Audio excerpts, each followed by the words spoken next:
And we are watching an absolute screaming political upheaval in the United States of America right now.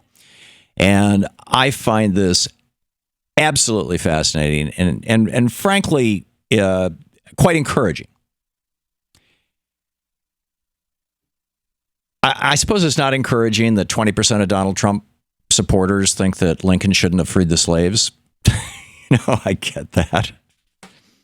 I get it that Donald Trump has gone on a rant against the First Amendment, saying that he wants to change our libel laws so that we're more like England. England, by the way, has no First Amendment. There is no freedom of speech in the United Kingdom. You can go to jail for what you say. And one of the reasons why some libel lawsuits in the U.S. or against U.S. people are actually done in a British venue. But Trump wants to be able to squash people. But there's something much larger here going on. And I think both the Donald Trump candidacy and the Bernie Sanders candidacy, whether either one of them ever becomes the nominee of their party or the president, is an indication of a change that is happening in American politics that I don't believe is going to be reversed. And now we're starting to see, on the Republican side, we're starting to see Republicans kind of following along in some ways with Trump, most recently Chris Christie. And I don't know if you saw the news story. This was fascinating. Chris Christie was up on stage with Donald Trump, and he thought that he was just going to be on stage with Trump through the whole speech. And after Christie introduces Trump, Trump leans over to him and says, and apparently it got picked up by a reporter off the mic, says words to the effect of, "Okay, buddy, thanks a lot. Now get on the plane and go home." And Christie stands there looking shocked for a minute and then just walks away and goes and gets on the plane and goes home. It's like, oh, really? I thought I was the big shot now. But what I think we're seeing is the collapse of the elites, or perhaps the elite consensus. The people who have historically, and by historically I'm meaning, pretty much for the last 30 or 40 years or thereabouts, have run both the Republican and Democratic parties. And what's particularly interesting, first of all, I'll give you the examples of this. The Republican elites. The Republican elite consensus is that Americans love so-called free trade, that everybody would just love TPP, that NAFTA, CAFTA, SHAFTA, the free trade, it's wonderful stuff. The Republican elites actually believed that their base voters wanted that. And Trump's candidacy has proven to us that the base voters don't want that. The more he bashes free trade, the more his numbers go up. The Republican elites believed that Americans wanted Social Security privatized, that Americans had bought Pete Peterson's line, hook, line, and sinker, that Social Security was, on the verge of bankruptcy, and it could only be saved if it was privatized. If J.P. Morgan Chase or if one of the big banks or maybe Pete Peterson's hedge fund were to take that $2.6 trillion in the Social Security Trust Fund and take good care of it, And I played last week, FDR talking about how Republicans say, "Oh, we love Social Security. Just give it to us and we will do it better. We will do it more and it won't cost anybody any." Right. So the elite consensus on the Republican side that Social Security should be cut or privatized or replaced. That's obvious. Trump says, no, I'm not going to cut Social Security. Even when Joe Scarborough is begging him, come on, we have to have entitlement reform. It's a core Republican elite principle. And Trump says, nope, not going to do it. Healthcare. The Republicans are like, everything was wonderful before Obama, when your health insurance company could cut you off because you got sick, when your health insurance company could cut you off just for no reason at all, where you couldn't get insurance if you had ever been sick, if you had a pre-existing, it was all wonderful. 40 million people with no health insurance, it's just fine. I mean, to paraphrase this was 8 years ago, when Ron Paul was in the Republican debate, and I think it was one of the CNN guys anyway, says, you want people to die in the street? I mean, here's a 30-year-old guy who gets hit by a car in front of a hospital. He's laying there dying in the street, but he doesn't have insurance. What do you do? And somebody in the audience yells, "Let him die," right? and which is essentially the Republican position. And Trump says, no, I'm not going to have people dying in the streets. We're going to figure out a way to have everybody in the country have health care. And the Republicans are freaking out because really the only way to do that really functionally is with a single-payer program or something very close to it. Keep in mind, we're still talking on the Republican side. The Republicans talk about small government. Now, we know from Lee Atwater's famous clip, which you've heard me play over and over again on this show, and I'm not going to inflict on you again, that the Republicans have been playing racial politics ever since Lyndon Johnson. Well, even before that. I mean, Richard Nixon in the late 60s, early 70s with his Southern strategy. But in particular, since LBJ, that was after LBJ passed the Civil Rights Act and the Voting Rights Act. And they started out doing it by yelling, the N-word, and then, George Wallace, segregation now, segregation forever. And then forced busing. And every time they were talking about forced busing, you knew, forced sounds terrible.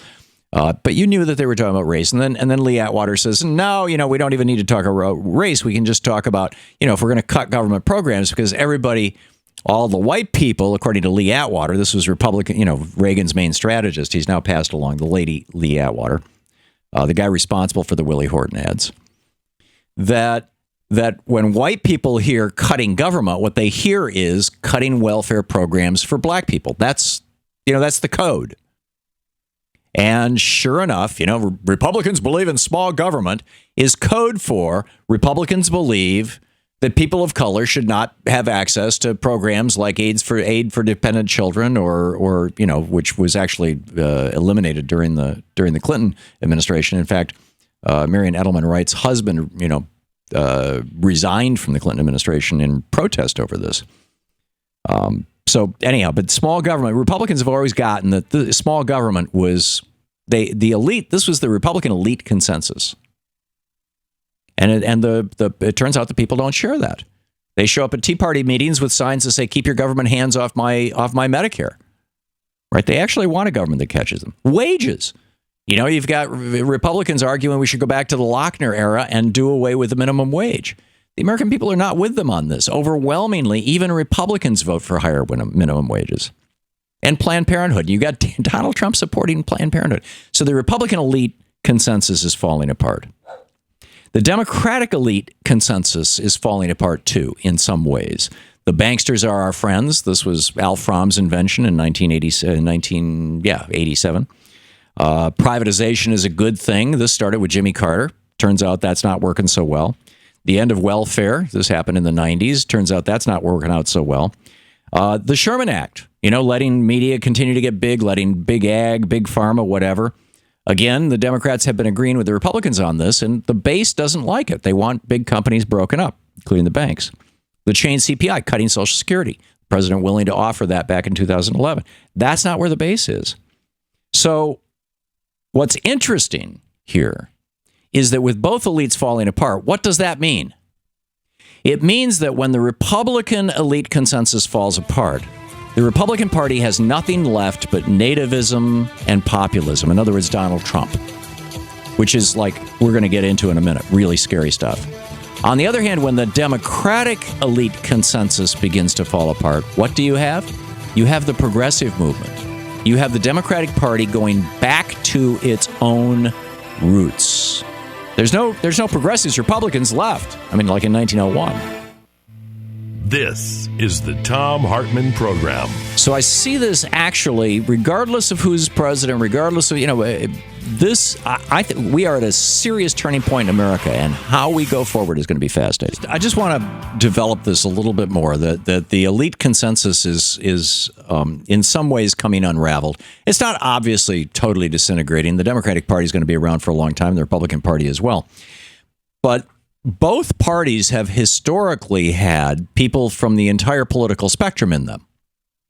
Right? In fact, to this day, there are conservative Democrats who are economically and in some cases socially just as conservative as a mainstream Republican or maybe even a conservative Republican. They represent districts that's what they want.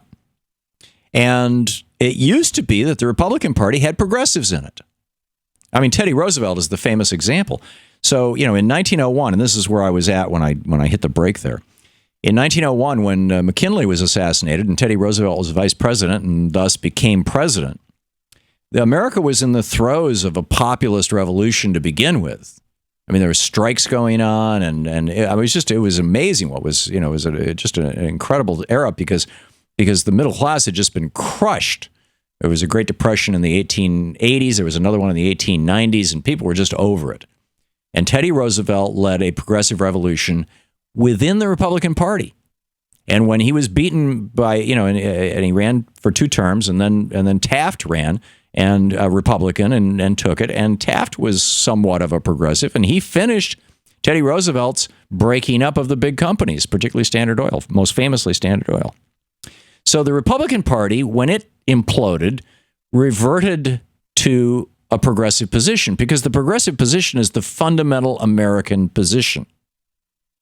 It is the position on which this country was founded. Our country was founded on the ideals of the Enlightenment. Fundamental stuff. And so, but today the Republican Party has nobody in its ranks to fall back to who will say some of those progressive things, like maybe everybody should have health care, maybe everybody should have access to college education that's free or affordable. Maybe we should have a trade policy that actually defends American workers rather than transnational corporations. So that we need a strong social safety net like Social Security. This whole idea that government should be small is crazy. We know that this is just a dog whistle for cutting off benefits for quote, those people. And that Planned Parenthood is a good organization, and that we want birth control. Thank you very much. We can debate abortion, but we won't. Birth control is a good thing. These are all Donald Trump positions. So he's like he's the only guy in the Republican Party who's taking these positions, which is just like totally weird. I was in Minneapolis over the weekend. Friday night, I spoke at the Blue State Ball, and I was somewhat astonished that 3 different people came up to me at different times and said, if Bernie's not the nominee, I'm going to vote for Trump. And I was like, you are making such a big mistake. You have no idea. I mean, this is a guy who wants to blow up the First Amendment. I mean, he's, a presidential candidate saying, I wish I could punch somebody in the face. It doesn't get worse than that.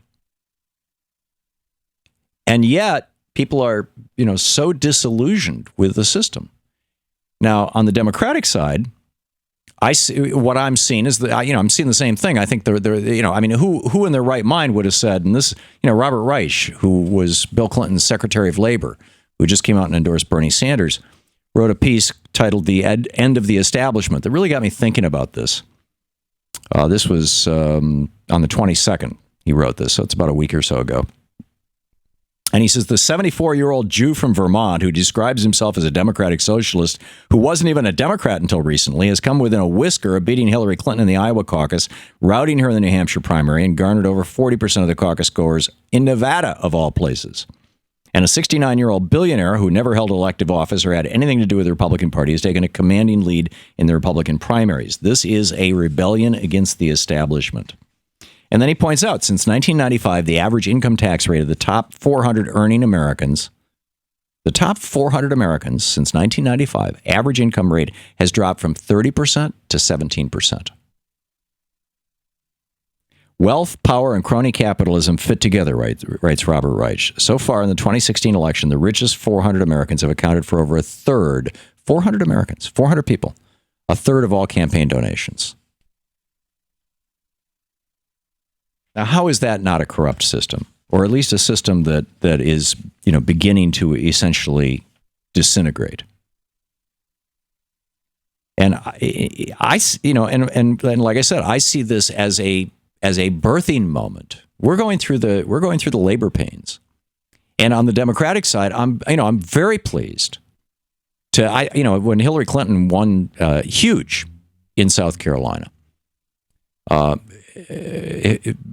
I was very pleased by her acceptance speech. In fact, I tweeted about it. I thought, great acceptance speech. I thought it was kind of an unnecessary shot to say, this is not a single issue nation. We all know what that means. But the rest of it was very, very progressive. Hillary Clinton is moving back to what I think are her progressive roots. Although, or maybe she's, awakening to it. But I think that Bernie Sanders has made her a much better candidate. And I think that if she is the nominee, and by the way, the Super Tuesday states, pretty much this is going to be Hillary's best shot, because these are the southern states in particular. And after March 15th, then it becomes Bernie's best shot. It'll be the northern states and the western states. It's still pretty unlikely that Bernie's going to pull this thing out, but, it's still open. But the fact that the debate is still going on, I think, is such a great thing. And Bernie needs to stay in this until the convention. And in fact, he has said he's going to.